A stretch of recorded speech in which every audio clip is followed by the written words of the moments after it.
Assalamualaikum warahmatullahi wabarakatuh. Perkenalkan, nama saya Tara Firanda, BP 1910161016.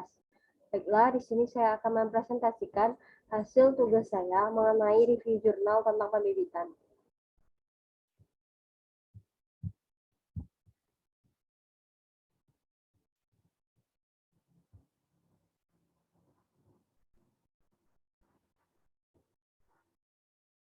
Review jurnal tentang standarisasi pengukuran pada ternak. Judul jurnalnya yaitu penerapan teknik citra digital sebagai metode pengukuran morfometrik ternak pada sapi Bali dan peranakan ongole. Berisi tentang pendahuluan, materi dan metode, hasil dan pembahasan. Pendahuluan terdiri dari 2 poin. Yang pertama yaitu morfometrik adalah analisis kuantitatif tubuh yang meliputi bentuk dan ukuran. Data morfometrik ternak menjadi parameter yang sangat penting karena dapat digunakan untuk mempelajari anatomis ternak, produktivitas, laju pertumbuhan, serta kualitas performa ternak yang dapat mempengaruhi harga jual dari suatu ternak. Poin yang kedua yaitu pengukuran morfometrik secara konvensional menurut Marcus tahun 1990 dilakukan dengan pengukuran langsung parameter tubuh ternak seperti tinggi badan, panjang badan, dalam dada, tinggi pinggul, dan lain sebagainya menggunakan penggaris, tongkat ukur atau pita ukur dengan mengacu pada tonjolan tulang atau tuberositas atau prokesus atau persediaan atau antikulasian.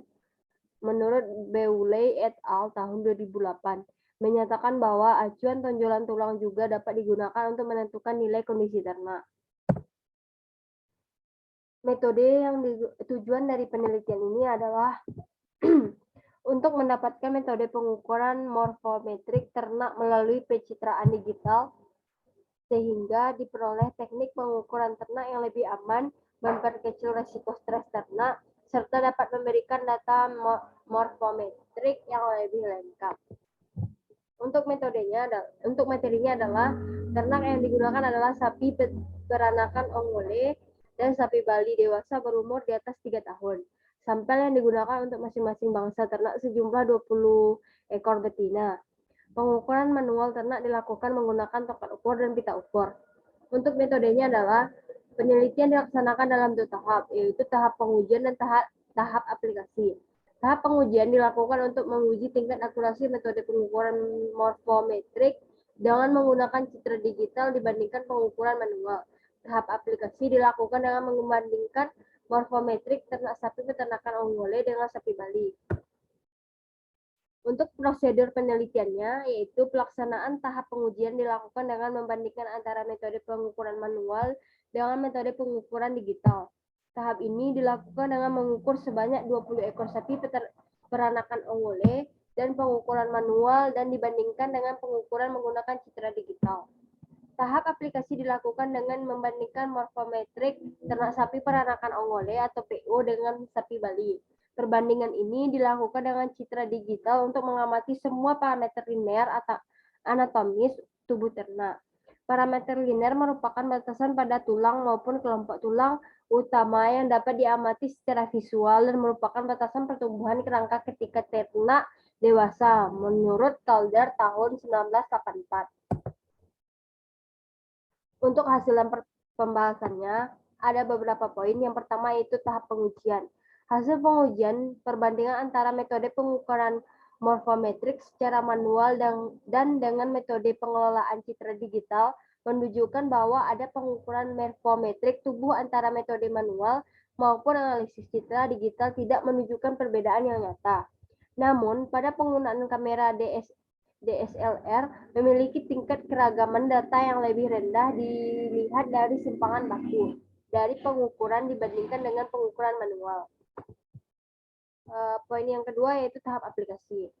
Tahap aplikasi dilakukan untuk mengetahui aplikasi pengukuran morfometrik menggunakan analisis citra digital.